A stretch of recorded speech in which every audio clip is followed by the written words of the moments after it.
Well, hi, everybody. Welcome back to Bob and Chad Speed Tips by Bob and Chad, episode number 105. We have a special guest for us. Of course, in the modified industry, his nickname is the $100,000 man. He's just spent 3 weeks traveling the country driving his late model car. Cade Dillard, glad to have you on the show. Yeah, thanks for having me. I'm excited about it. How's Chad today?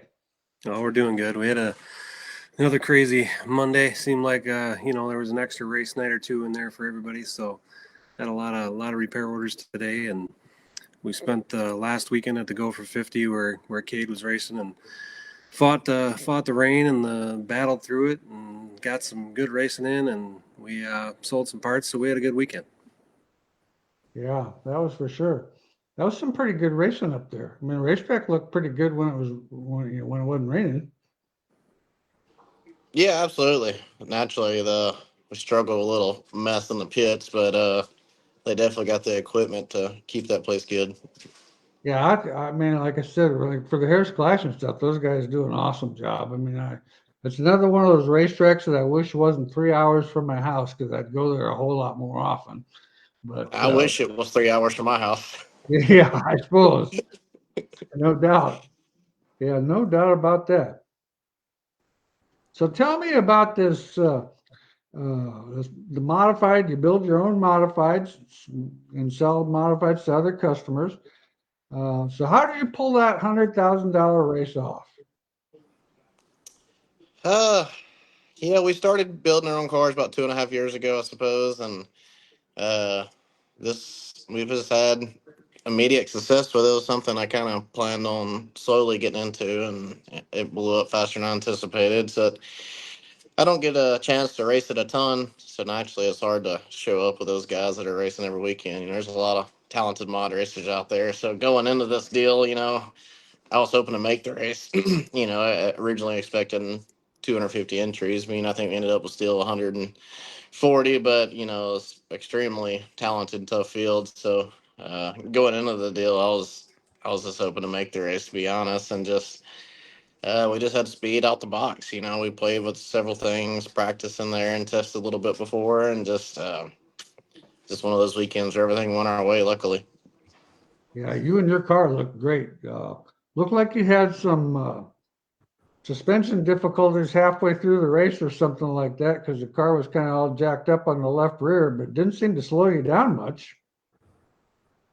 yeah, we had several issues going on there, and uh, from about lap 30 on, so I spent about 70 of the laps praying everything stayed together. So I'd say that was a pretty good testament to our Weir's machine products that everything stayed together and was able to finish the race there because I definitely questioned it for a while. At that halfway stop, I told my crew guys like, well, we'll just ride it out until it breaks, and just Sure. luckily it all stayed together there. Well, that was pretty cool. Like I said, I could definitely tell uh, on the tube here that something had changed because the attitude of the car was definitely different.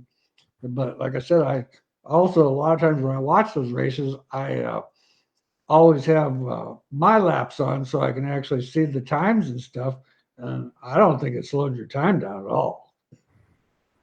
No, I mean surprisingly we were still able to get around there pretty good. My several times my crew guys tell me I had a little bit of a lead. So when I would normally back up and ride a little bit, it seemed like if I tried to back off, the right front start bottoming out and I start messing up. So it's almost like you just kind of had to give it all she had the whole race to get it around there. But naturally, there's a lot of speculation that uh, that stuff was done on purpose. And actually, I've seen several cars come through the pits after the races cammed over and bound up. I seen one at Superior last week. So I'd say there's a lot of people trying to do it on purpose now, but I assure you, it wasn't nothing on purpose. Just some stuff we overlooked, and like I said, luckily it just stayed together. But yeah, it still had speed even like that. Well, it definitely had to boost your racing budget for the year. Yeah, it'll boost the budget. The team confidence, morale, and everything. It gets everybody excited to go to the track, and uh, one of my crew guys, he's a full-fledged late model guy, so he don't get too excited about mod racing a lot of times. So I get him a little more excited to go back mod racing again. But yeah, just the cost of everything nowadays and what it takes to get up and down the road, it definitely helps, winning stuff like that. Oh It's yeah, like I yeah, told no doubt. somebody, you see a lot of talented racers that'll go their whole career and never have the chance to do something like that. So I was just lucky that was able to accomplish it. Yeah, yeah, no doubt. Well, after your Wild West shootout last year, what'd you win? 5 of 6 or Uh, 4 or 6, I think. Yep. 4 of 6? And then Yeah. So one of our cars won the other one too. So we won all but one race in our cars, but I won 4 of them before they our mishap. Actually ended up having to put a front clip on that car after that. they sent me an email about that sponsor and the bounty, or whatever the bonus, and they said that they priced it out of reach because of what Cade did last year. I said, "Oh, that's an insurance policy deal, so you won too many races and made him nervous." So they didn't tell me what they raised the price of the sponsorship up to, but so we're working on a different plan for the modified portion of that there for this coming year. So Yeah, going into it was kind of like about a 3 or 4 day before we left going out there. I was like, we better just take this mod too. We'll just run it on the bigger paying nights anyway. And we went out there, we won the first night, won the second night, and then somebody's like, well, you're on your way to that bonus. And I was like, there's a bonus? So we're like 3 days into this, and I didn't even realize there's a bonus yet. So at that point, I was like, well, we definitely got to keep running it now. And, a couple of those nights, we had odds against us, had to start in the back, and run on B, and got wrecked and bent the front clip. Was still able to win the last night, but it definitely wasn't the same. So uh, I was happy to see, if the 100,000 the car was back good after clipping it, maybe not even better. yeah, Cool. Well, it definitely looked good there. No doubt about that. Your car was awesome. I know watching I appreciate that. some of the lap times. I mean, there was a few cars that had some pretty decent lap times, but they weren't as consistent the laps as what your car was running. So you guys did an awesome job. So now, do you build mostly USMTS, USRA type modifieds then, or Yep, I'd say probably 95% of it. We've built a handful of MCA cars, and we've got one UMP car being built. But just from my experience, what I've ran, my career and stuff like that, I'm just used to the USMTS style cars. So we try to concentrate on that mostly. sure? Well, I know you got an IMCA modified out here. Riley Simmons has got one of your cars. He was running quite a bit at the beginning of the year, and I haven't seen him for a couple 3 weeks, so I don't know what's going on. I guess they said he bought a tool business or something, so he's been pretty busy with that. Yeah, Riley's But he been runs good. good for our stuff. He brings a lot of good feedback. Kind of like I told him, I'm not out racing IMC every week, so so if you can give me some feedback, I feel like I can point you in the right direction. So he's been good to work with, and yeah, I think that's right. I think he started his own business, and so I respect anybody that if they have to get their priorities together to do that. He's Sure. definitely making himself successful with his business. Well, like I said, he's definitely ran good with your car. I mean, I've seen, every night I've seen him out, he's definitely right there. So Yeah, yeah, absolutely. I would like to get, a few more out there and, especially with some drivers that can give good feedback and, not get too in left field like some of them. But like I said, our main priority right now is obviously, just the USRA stuff just because what we're used to, until we can get some more drivers in our IMCA stuff. awesome. Well, we got a couple questions I guess we better take. UMP modified. Should you run the shock on the front, rear, in front of the axle with the spring behind the slider, or is it best to run spring and shock together behind the axle? On the UMP stuff, what's your recommendation? You see a lot of UMP cars having success with it behind. I just don't, in my opinion, I've never felt like the consistency's there.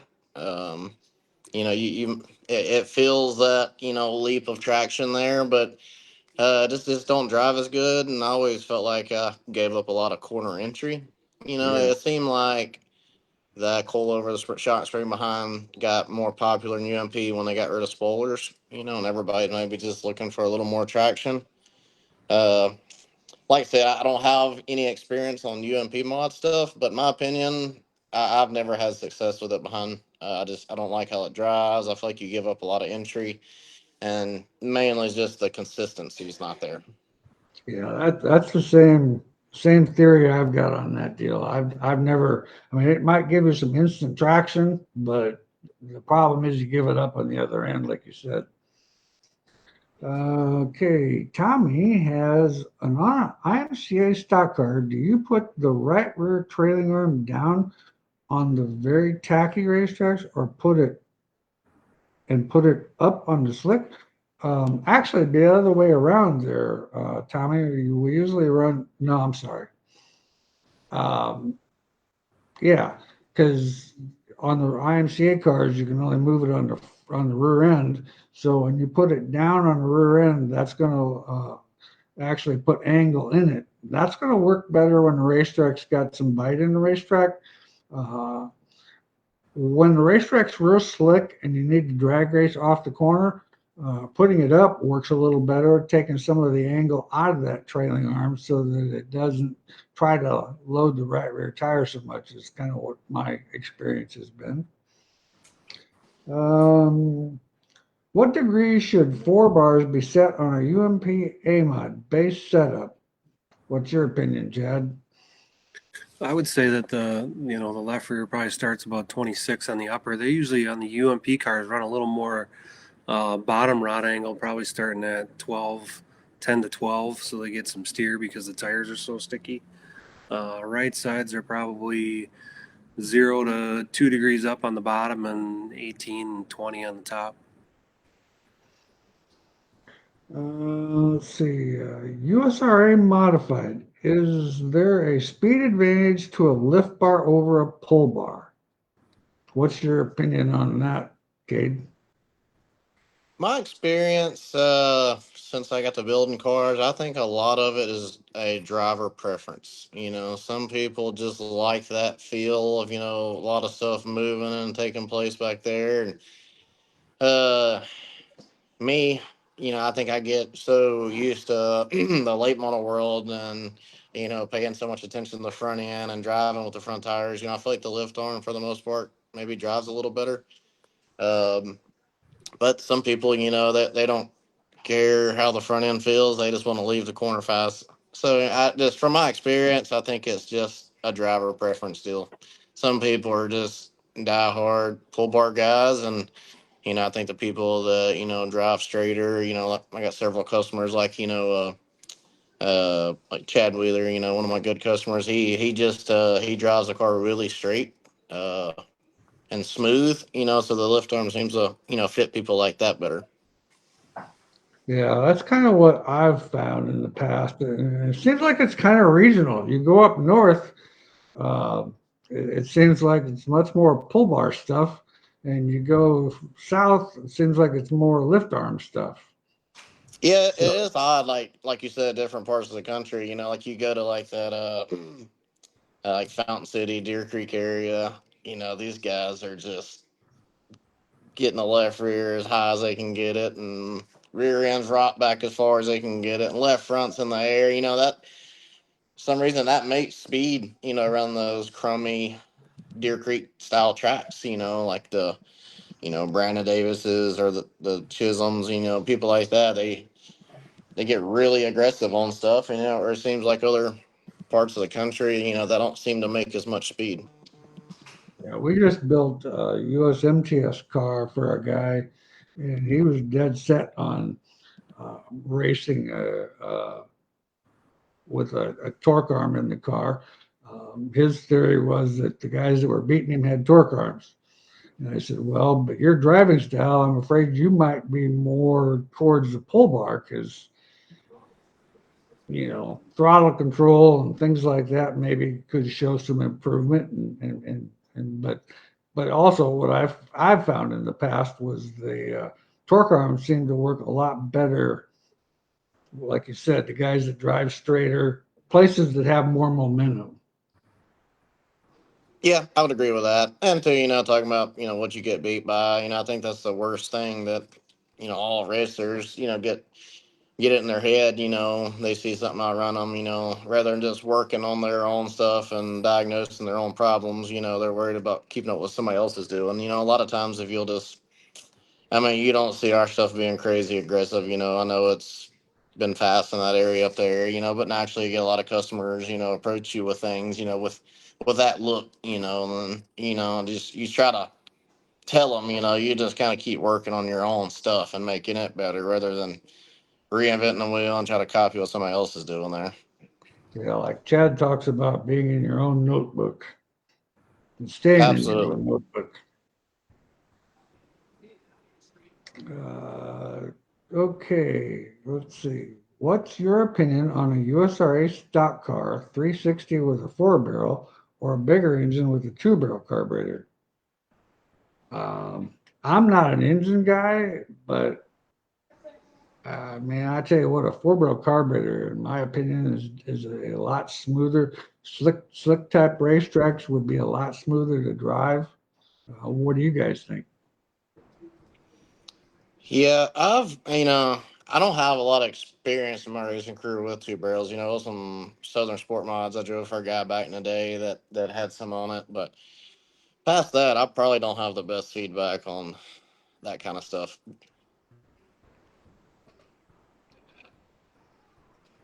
I can tell you if they run and don't run, but I can't Yeah, necessarily always tell you why. my always been my opinion too. That's about what I know about an engine. Okay, Jacob wants to know difference between the zero index stuff and standard USRA A mod. Also, on the zero index, on the left rear, where on the bird cage should your links be? Cade, this is you. Oh, man, that's another thing, you see crazy aggressive stuff, on some cars today. And, naturally, we've tested a lot of stuff, but my cars has had the most success with just Chad standard 4.5, 4.5s, on the cages. And uh, the zero index, I feel like suits the cars that maybe the front end's not quite as good on. I feel like it kind of delays the traction there a little bit, lets you get to the center of the corner. Um, More than anything, I feel like I didn't feel as good on the zero index on entry. Um, Especially when you get like real aggressive on the rods, I feel like it hurt my entry, like took the right rear way out the track. So, I mean, obviously there's no right or wrong. I mean, you see stuff winning races every different way and every different length.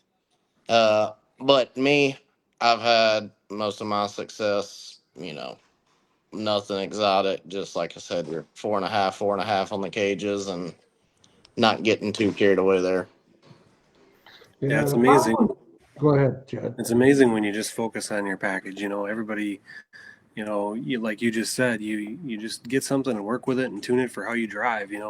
When the zero came out, everybody thought, oh, if I change this to zero index, I'm going to kiss the trophy queen. And that's, it's about the whole balance of the whole package. It's not, nothing's ever going to be a miracle fix.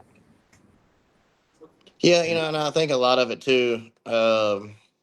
Your drivers that has pretty good feel of diagnosing each corner of the car will realize that it affects a lot of other corners of the car too, rather than a lot of people just work on the left rears naturally, Yeah, and I feel like it affects way more other areas of the car than they realize.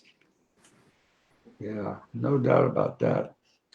Um, Okay, Jason says, Cade Bob, what's your thoughts on Docal versus mild steel tubing? Are you building your cars with Docal? I am not. When I started building my first car, you see some people running it, have a lot of success with it, and some of them will run it, and they don't seem like they get as consistent of cars out there, in my opinion. So I just wanted more of a just standard Cuban, that way I was like, if I built this car and it's not any good, I don't want to wonder, well, if it's because of the tubing or whatever. So you see a lot of people, those mixed emotions on it. I'm not no engineer and I can't tell you the exact reasons why, but I don't have any experience with it. I know a little bit of late model cars I've had in the past had some, but past that, I don't have any on my personal car. What I've always noticed is the local cars are a little bit more finicky. Like when they're on, they are really on and they're fast, but they're not very consistent. Yep, I would agree with that. Cody says, IMCA stock cars, softer left front advantage and disadvantage, softer right front advantage and disadvantage. Well, those IMCA stock cars are a little short on side bite to begin with. So I always like running a stiffer left front spring to kind of keep more right rear in the car getting into the corner. That seems to be pretty good. A little softer right front so that it kind of gets it down into the corner and helps the car turn and then roll to the right rear to increase the side bite on that. Because, like I said, those cars, they're a high center of gravity, so they roll a lot, but they don't seem to actually roll on the tire. They just get a lot of body roll. And if you put a stiff enough spring in there to eliminate some of the body roll, it seems like you struggle a little bit off the corner. Ryan, what effect would have running a shorter right rear lower bar? Would that keep the right rear loaded more all the way around the racetrack? Oh, Uh, wow. my experience with it, I feel like it's just obviously a little more aggressive when you get a little shorter, like off the gas. But just like on the American Racer style tires, as hard and stiff as they are, I just feel like it's very easy to shear the tire, and it's much less forgiving. That's actually something I play with on my cars, pin and track conditions, where we go. But I feel like to me, a little longer rod has been a lot more forgiving on exit. You might give up a little side bite. I mean, obviously nothing extreme, inch one way or another. But in my opinion, I feel like off the gas, you might feel a little more kind of like a lot of J bar angle type feel, in my opinion, is what it gives it. But it also, same way, is just a lot easier to shear traction there when you get too radical with it. Sure. That makes sense. Yeah, that makes a lot of sense. Ryan's car was at a 4-link A mod with soda car. Chris, is there a difference in measurement from an all-star lower control arm compared to the premium lower control arm when you're measuring to see if it's bent or not? I know the square measurement to the ball joint is different, but wondering about the measurement from the ground to the bottom lip by the ball joint. Some say it's 5 1/8, some say it's 5 1/4. I have 3 new premium lowers that measure 5 1/4, but it's the video Bobby said 5 1/8. So just curious. Thanks again for all you guys do and helping racing the world. Um, well, I guess I'd have to ask him. I'm not really sure. I always thought it was 5 1/4, but yeah, I'm not sure, super sure on that stock lower. But like I said, I always thought it was 5 1/4. Yeah, that's also, I guess, my lack of IMCA experience, something I don't have much experience with. I know all my Weir's machine tubular lowers come the same. So Yeah, That's good. yeah, yeah, definitely good to know that. Yeah, I guess you've never compared an all-star to yours then, as far as measuring them. I've never myself, no. Yeah. I mean, if you get the all-star, if you get an all-star one and they all measure the same out of the box, I'd say that's your reference. You know, when you get a brand new control arm, if you get one and you write down that number, if you get the next one, write down that number. Hopefully they don't vary. If they're coming from Bob, they should all be the same. If they're coming from All-Star, they should all be the same. But you know, your blank versus their blank might be a little bit different. So, well, I do know that like our premium lower compared to a discounted lower that's on the market, the ball joint's not in the same spot. I mean, it's 3/4 of an inch off. wow. Yeah, so it's huge. That's massive. Yeah, that's a massive change. Huh.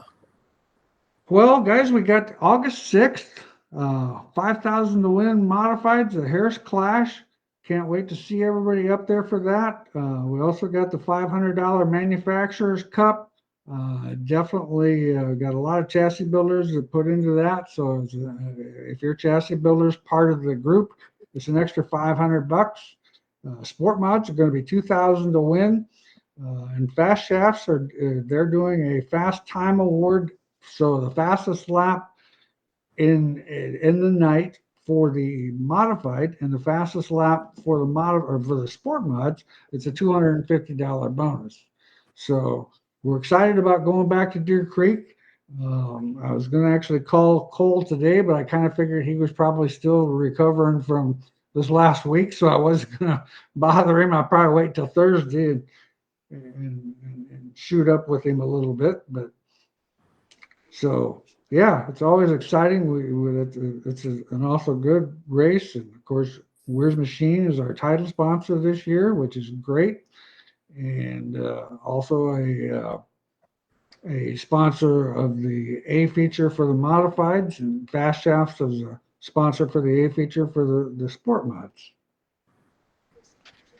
Yeah, that's a fun race. Where are you at that week, Cade? Maybe we can get you to run Riley's car. What's the date for that? August 6th. 6th. August 6th.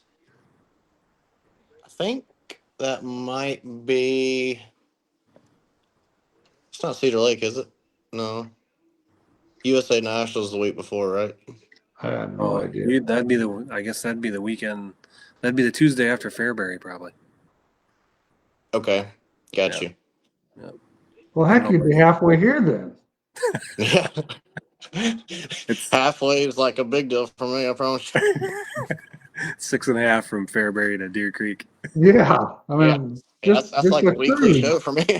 Yeah, I mean, that's just a cruise, man. No big deal. You bring the wife and the kids. My wife spent 3 weeks in a motorhome with 2 wild kids. I might not get her out You for a probably while. aren't going to con her into doing that. Chad's seen them in action. Yeah. Well, they were having fun in the mud, right? Yeah. Yeah. Yeah. Well, it's kind of That Deer Creek it's a cool place though. I respect what they do with that. They put a lot of work in it, and to me, just back in the USMTS days, there's nothing more fun than Deer Creek in a mod. They just race so good around that place. And Yeah. late models, a lot of times it's hard to move around as much as you can in a mod just because of the air and stuff like that. But I always enjoy that Deer Creek in a mod. And the fans, the fans for a mod race there. I don't know that it's not bigger than a late model race. Yeah. They definitely put some fans in the stands. There's no doubt about that. And of course, they're right in the heart of USRA country, so that's pretty popular around there. Absolutely. Yeah, there's a lot of good local racers around that area too. I mean, you go win a weekly show there, you outrun a lot of good cars. Yeah, there's no doubt about that. Yeah, no doubt about that. Joe Henry here, just listening to the thriller Cade Dillard. That's Joe with 5 O's. Joe Henry. That's what it says, Joe. Awesome. Yeah, some good people down there. Well, we've got some free time for some questions. Oh, there we go. We got another one. So anybody on here has any questions, this is an awesome night for us. We've got one of the best modified racers out there, and of course, one of the really good by far better late model racers. So this is your time for people to ask questions. It's not just Bob and Chad. Tom, when on a dry slick track, do you want to get over on the right rear quicker? Or if so, would it be beneficial to put a stiffer left front spring to help? My opinion, of course, definitely would be better to put the stiffer left front spring in there. I don't know. I'm not a super fan of getting the car over on the right rear a lot because I think it takes the tire off the case a little bit. What's your opinion, Cade? No, I agree with that. And actually, there's a fine line on anything. You don't want to be rigid there. But also, again, I'm not a fan of anything laying in the right rear. I feel like once again, it just don't steer as good, and uh, when you get off the front end, I feel like it's way easier for the left rear to get flat. And when the left rear gets flat, I just feel like nothing's activated there. Yeah, good point. Jim, I'm questioning why we spend so much on the left rear shock after watching Cade win with a locked up left rear at Mississippi Thunder. That is definitely an exception to the rule. Yeah, that was pure accident, I assure you. And actually, uh, the guys at Bilstein and stuff, they had built me some stuff that week to test, and a couple of things was the left rear, which and actually we were really good there the Thursday night. We won too, and afterwards he was like, "Well, I'd like to take credit that new shock was better, but he said I seen it laying in the track, so he said I don't think it benefited you much." Yeah. Yeah. Yeah, well, heck. Yeah, I think That, there's a lot to do with that race. Dangling $100,000 carrot in front of a guy that's leading, it's going to be hard to beat him. oh boy. Yeah, there ain't Yeah, no doubt and about it. even probably about lap 35 or 40 it came over, but probably lap 15 or 20 the shock broke. So just I could tell. I mean, it was obviously becoming a handful on entry. Then I was pacing the track one caution and it's dragging a left rear underslung, and it was at that point, I was just trying to trail brake all I could just to hold the car up from crashing too hard. We're still getting around there fine, and then the next caution, I went from dragging underslung to felt like I'm at full attitude pacing the track. So there was stuff going everywhere on the left rear of that car that night. Yeah, it definitely looked like it was a job to drive. Yeah, yeah. Like Chad said, I guess you get that kind of money on the line, you become pretty determined there. Yeah, I can see the determination. Yes, there's no doubt about that. Adam wants to know if it was possible to get a loan. Just messing. Did you know what broke on your car before the 50 lap break at Mississippi? Um, Not really sure where it originated. I know the shock end was broke, and then the shock shaft come completely out of the shock. And then at some point, going through the holes there, ended up with a bent rod, and then naturally kind of overextended at some point. Just I guess probably not having anything to control it there, and then it cammed over. So I'm not sure what order it all happened. I just know after the race, me and Chad was over there trying to undo it so I could load it, and I was kind of scared to touch anything because like it's gonna kill me at any point. Yeah, that Hmm. was pretty aggressive. Yeah, it looked like it. I told Chad I was gonna take all the parts off and let him hang them up on his wall. I said that's a pretty good testament if all that stayed together. Yeah, no Well, doubt. I told Donnie afterwards, I said, that's the most praying I've ever done on a Sunday morning before going to church. Yeah, me Yeah, and you, bro. yeah, no doubt. Uh, Yeah, under that fuel stop there, Donnie's like, I don't think it's gonna make it. He said, "You want to we had a pit box and all down there." He's like, "You want to come in and see what we can do?" It's like, as I'm staying out here until it breaks. I said, "Let's say a prayer." yeah, wow, it was pretty cool. Um, it's kind of one of those deals when it's your day, huh? Oh no, absolutely. I mean, it was all just meant to be for us to win that. Obviously, with everything we had going there. Nick says UMP stock car having trouble freeing the right rear. Left front is 1,050. Left front is 1,050. Right front's a 950. 175 right rear. No, 175 left rear. 200-pound right rear. Should I go up on right rear spring rate? Um, we tend to, on the stock car stuff, run a little stiffer than that. I've not had great luck with the 200 unless you're, well, our stuff's normally in the 250 range on the right rear because, like I said, those cars get over there quite a bit. And, the 200 definitely would be better off the corner, but I'm afraid it's going to try to tote the left front in the middle of the corner, and this car's not going to be real controllable. Will says, ask Bilstein when he's going to start building that swimming pool, or ask Bill when he's going to start building that swimming pool he promised his kids. Yeah, my kids or my neighbors ain't let me forget about it. Well, heck, we just make a pool and have all the neighbors in the pool.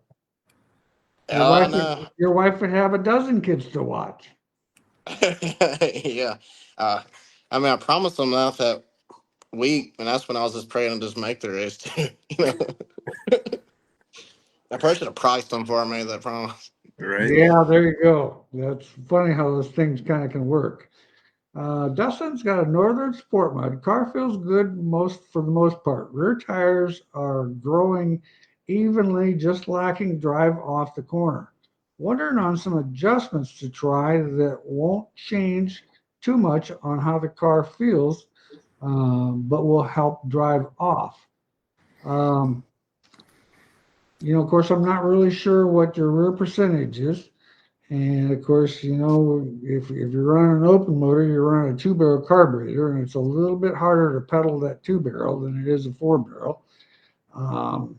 We just put more angle on the left rear, and that seems to help those cars quite a bit. You can play with the pull bar angle or the top rod angle a little bit, but on the solid rods, I haven't really seen that to make a horrendous difference. We used to stay around 15 degrees on that. But that's kind of, what I would recommend. Rear percentage, especially if you're, like I said, if you're running an open motor, rear percentage is a pretty good deal for those cars that have limited suspension. Mike, first thing to go to for best off running a MB B-Mod car is close to, but don't want to change too much. Can't add angle on the left rear without bind. 550 springs across the front, 80 20-inch left rear, 16-inch, 20-inch right rear. Just looking for some ideas. It goes through the corners great. Looking for off. No left rear chain with an inch or the no left front chain with an 1.25 drop. Looking for ideas and don't want to keep running circles on the car. Thank you. Tire temperatures within 5 degrees. Tire temperatures within 5 degrees. That's a pretty balanced race car. Absolutely. What would your thoughts be to tell them on that deal? Usually one of my customers talked about traction, I usually just try to have them just go back to square one and let's make sure we don't have another issue causing this traction issue. Man, I've seen I know you have, things like, the drive shaft binding up in the transmission, and the biggest thing, on these ball joints, the cap's getting tightened down too much and then it just getting it stiff there. Just anything that causes a bind not working freely is robbing traction. Usually if somebody's struggling with that, that's kind of my first thing. Let's just go through everything and make sure we don't have some issue causing it, because Uh, you can change stuff all day long, but if you ain't fixing the real problem, then I think you're shooting yourself in the foot. Yeah, I had a customer one time complained about traction off the corner. And then I happened to notice that he was knocking seals out of the transmission. So we put a GoPro underneath there and watched that drive shaft go up so far and bottom out in the transmission. And of course, the traction would go away and take the seal out of it. I said, well, there's your problem. The drive shaft's too long. Yeah, like I said, I usually try to have everybody go through stuff like that, and let's just make sure we don't have some goofy issue, anything binding or, and make sure your tire works good too. You can't leave them sitting outside all week from the week before and go out there and expect success there. Yeah, no doubt. Yeah, I see they tested your tires and published that everything was good on that. So that means you got to keep that 100,000. That was cool. Yeah, it actually ended up being a pretty good bit, with the 5,000 Thursday night and the lap money and everything. It ended up being like right at 107. So it's Wow, pretty nice. cool that what they put on there. And, and not just the winter, just the pay down in general. If you look through what people got paid, and there's a lot of people walked away from there with a lot of money, to not win anything. Yeah, no, that's a good deal. It looked like a good program. Um, Keith's got on a late model, what is the general area for rear stagger? The less I'm going, the more I like the drive off. Any thoughts from Cade? Normally we try to start a rate. Obviously if it's an open motor, assuming not a crate, we'll start around that three and a half, pin and track. And then when we put like harder right rear stuff on, we'll try to start the race, anywhere inch and a half to two. Uh, the main thing is just not getting yourself where you can't roll through the center of the corner in and through the center. Just make sure you don't get so caught up in getting traction there that you mess up the other part of the track. So in my opinion, I haven't had any success like much under like the inch and a half starting a race.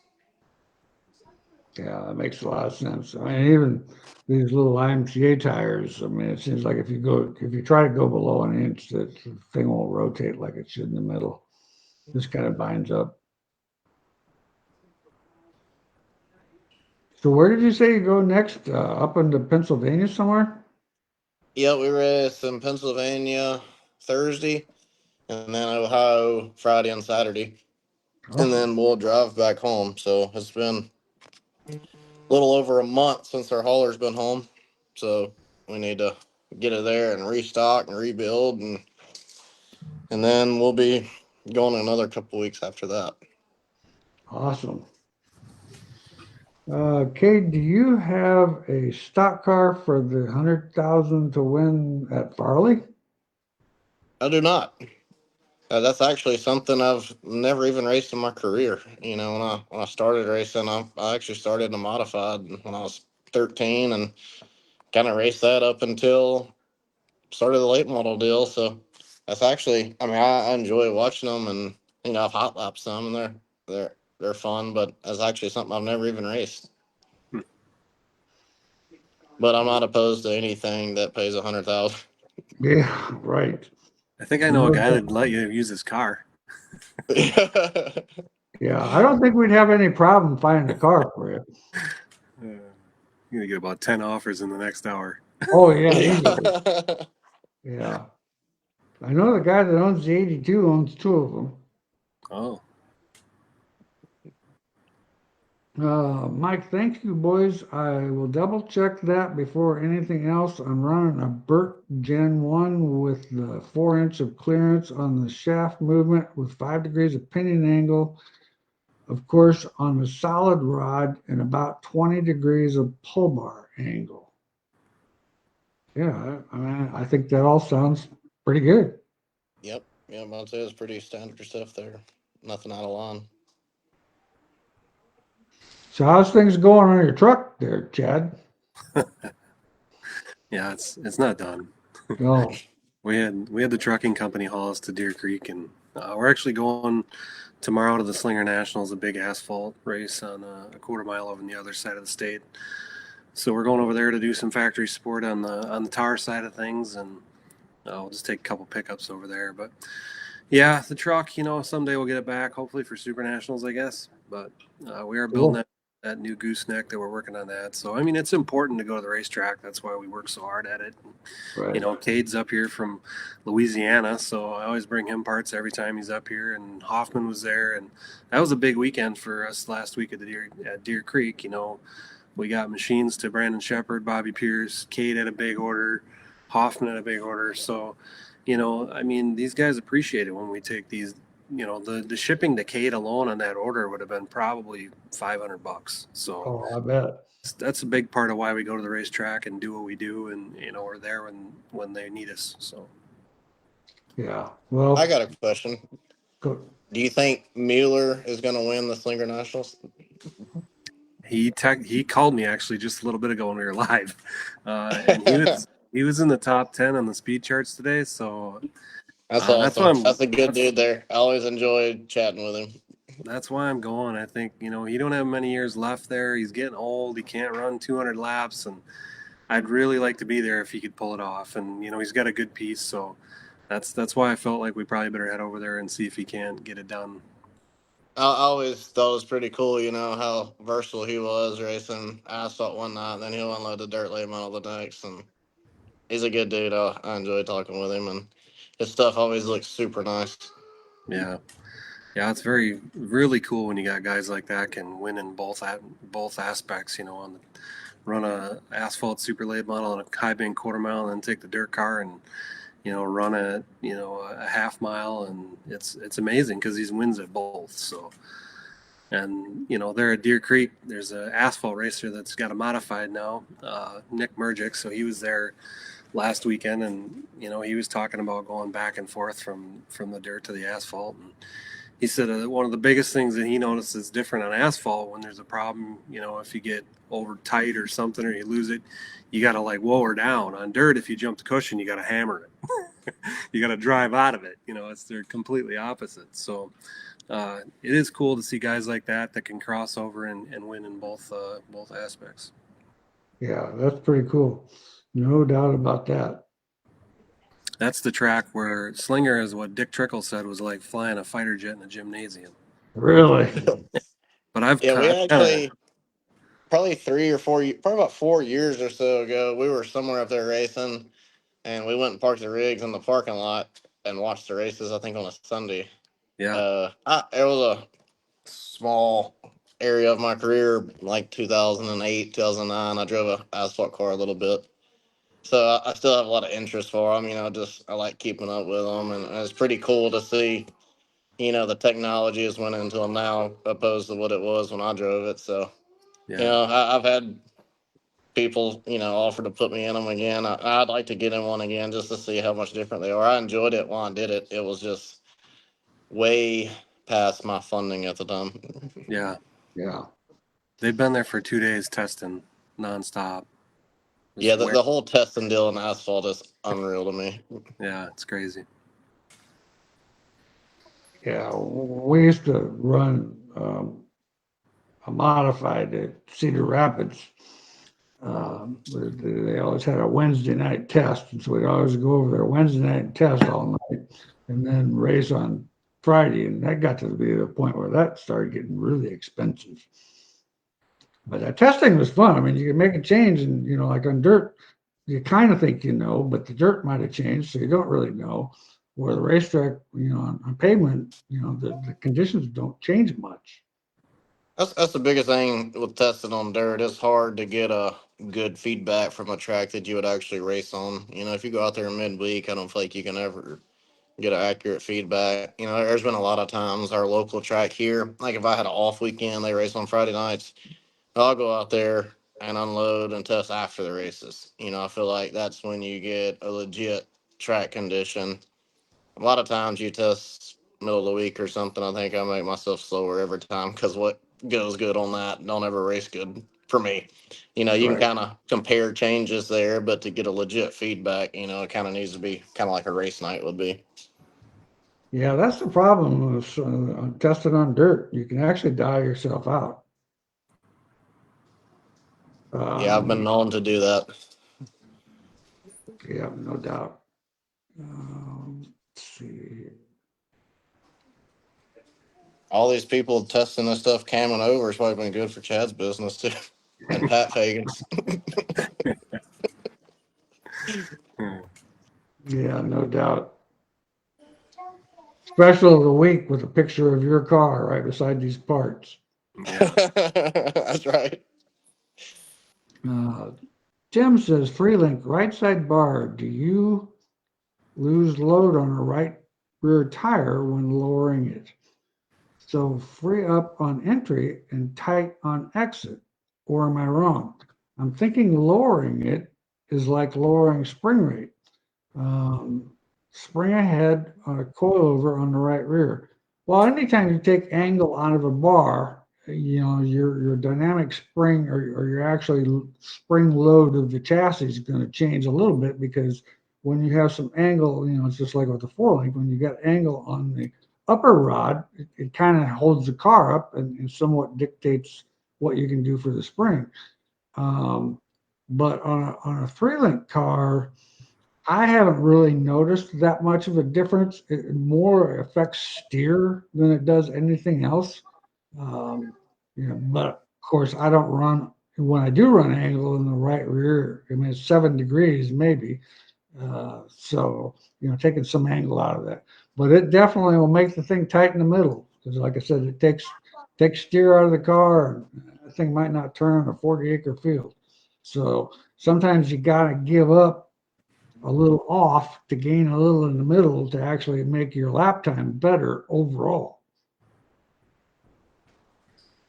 I'd agree with that. Okay, Mike says the next thing, boys, will be with shocking. Bilstein shocks are 10 inches per second. So a stiffer shock, 5.5, left front 10.2, right front 15.2. No, wait, I'm saying these wrong. The left front's a 5.5, the right front's a 10.2. Left rear is a 15.2 and the right rear is a 6.4. You guys have said I'm right there, and I race at Deer Creek pretty much weekly. Is this close to bandaging something that there isn't in my foot? Thanks again. I appreciate what you guys said. I would question that 10.2 right front. Yeah, that's pretty aggressive, even with the banking at Deer Creek, I would say. I mean, yeah, that wouldn't hold that right front down there for nothing. Yeah, I feel like anytime my right front's high, naturally you don't have as much J-bar angle or anything, and I feel like I get free in really any classic car. But I feel like with my time in the late model, it allowed me to pay way more attention to that because they are so sensitive to the height to the right front. Yeah, I would agree with that. Shock wise, I mean, like I said, it looks like you're pretty decent, except for the fact that that right front. Yeah, I'd check that number because that looks more like a left rear number to me. Yeah. Yeah, Less you compression, more reload. yeah, you probably need something like a 410 or something like that up there. I mean, the place is fast enough, you don't have to have a whole lot of tie down, but it still has to steer. Have a Northern Sport mod with 5 inch across the front, 225 right rear, 125 left rear. Car was tight on entry and off the throttle. Went to the 550. Went to the 550 right front and dramatically loosened the car up. Can you explain why it would have loosened it up? Well, of course, when you limit the right front, you're going to limit the right rear. And when you limit the right rear, you're going to take side bite out of the car. So What's your opinion, Cade? No, I agree with that. Kind of back to what I was saying there a second ago. I feel like anytime your right front's too high, it causes the left rear and everything to be flatter. When they lose attitude in these things nowadays, it feels like when things is up and activated and, against the left rear chain and everything, I feel like that's when you have your max grip and traction. So if you're getting too flat there because your right front's too high, then I feel like that could be a lot of your issue. And two, back to what you said, naturally it's got to keep it from getting on the right rear as much too, if it's limited there. Yeah. Mike says, yeah, you're doing spring ahead with more bar angle. You take away the spring load, so you add more bite without adding static bite. Okay. Um, Jared, Bob got the front spring swapped over to the 900 right front, 1,000-pound left front from 1,000-pound right front and 900 left front. Car felt a lot better getting in, better was loose mid corner and off, and would like what good adjustment would be to make to throw at it to get more, Camaro hobby stock, G60s, rebuildable shocks. Well, when you make that change, I mean, it's going to probably loosen you up a little bit. So that being said, you're going to have to look at some other ways to tighten that thing up. Um, and is Jared the guy that we talk to from time to time that has a leaf spring car? I think so. Yeah, I just, what's your opinion there, Cade? Like I said, I don't have a lot of experience with stock clip, like a metric clip kind of car. I kind of know the basics, but as far as like what kind of spring rates they run nowadays and stuff like that, I'm kind of clueless on it. Yeah, shock wise, you're just going to have to probably since you got rebuildable shocks, left rear is going to have some tie down, or right rear is going to have some tie down in it for that condition. Left rear is probably with leaf springs going to have a little bit stiffer compression to try to get you some bite off the corner, Jared. That would be my suggestion. Eric, 4-link AMOD, what is the more preferred for right rear tuning during the night? Adjusting the right rear sidebar or changing the right rear spring load? Thoughts from all three of you would be great. I personally, on my cars, never touch my right rear load. I'm not going to say that's right or wrong. There for a while, as the night went on, I would take some load out, feeling like I was helping my exit traction. But I started battling like free on entry anytime I got lower on my right rear load. And then just felt like I kind of hurt myself. So once I got to the point that I found my happy spot and I set it there and leave it, I've been better in my personal stuff. My biggest thing I might touch on the right rear is just like the right lower as the night goes on. That, maybe a wheel spacer, but as far as spring load, I never touch mine. I found where I'm my happy spot and I just kind of roll with that. What's your opinion, Brad? I agree. I mean, once you get the right rear spring feel, like with your side bite and stuff, I think your load never changes. Then you would tune it with the bottom 4-link rod, or possibly wheelbase. That's what we do, like on the 83 or the 82 car. I mean, we mess with the bottom rod a little bit and we play with the wheel spacer a lot. Let's see. Michaela Dillard. Libby Kate wondering when we're getting a pool.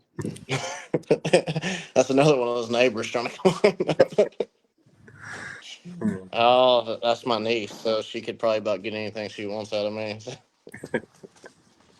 Yeah. Well, sounds like that pool thing is kind of a thing. We probably need to get on it here. Of course, you might have Yeah, to yeah. wait till. I didn't know what I was getting started when I promised. Yeah. Well, we we got all. we got we got so many months of summer. We can get like 10 months of use out of it down here. So. Oh yeah, I bet you could. I never thought about that. That's true. Yeah, like if you were up here with us, 3 months is about it. Yeah, that's for Right. sure. Yeah, you can almost get your money's worth out of it down here. Yeah, I bet. Well, When it's we eight were, o'clock. We sure appreciate having you, Kate. It's been an honor to have you on the show. I really appreciate it, and good luck on that pool, and good luck this next week. And I'll stay tuned, see what you're doing. yeah, I appreciate y'all having me. I enjoyed it and appreciate everybody that tunes into this. And I enjoyed the questions there and stuff as well. Thanks. Thanks, Chad. Yeah, thank you, everybody. Yep. Have a good one. See You ya. too.